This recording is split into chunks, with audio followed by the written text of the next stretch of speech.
Առանց մասնավոր հատվածի մուտքի պարտադիր ապահովագրության համակարգերը չեն կարող երկարաժամկետում երաշխավորել շուկայի առաջընթաց։ Մենք չենք կարող հույսներս դնել այլ երկրների պարտատոմսերի վրա, չենք կարող անգամ հույսներս դնել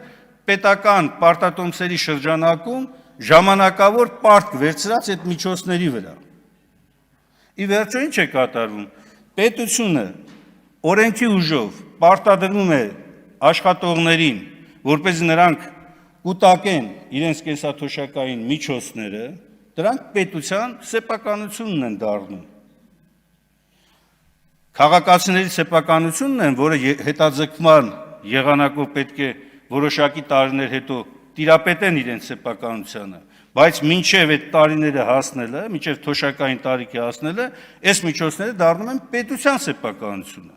Եվ պետությունն է պատասխանատու։ Ու ինչ է արել պետությունը։ Պետությունը վերցնում է այդ միջոցները, տալիս է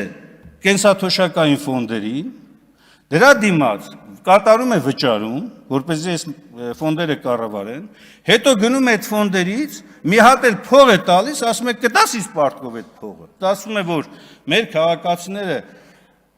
քաղաքացիների միջոցները վճարվում է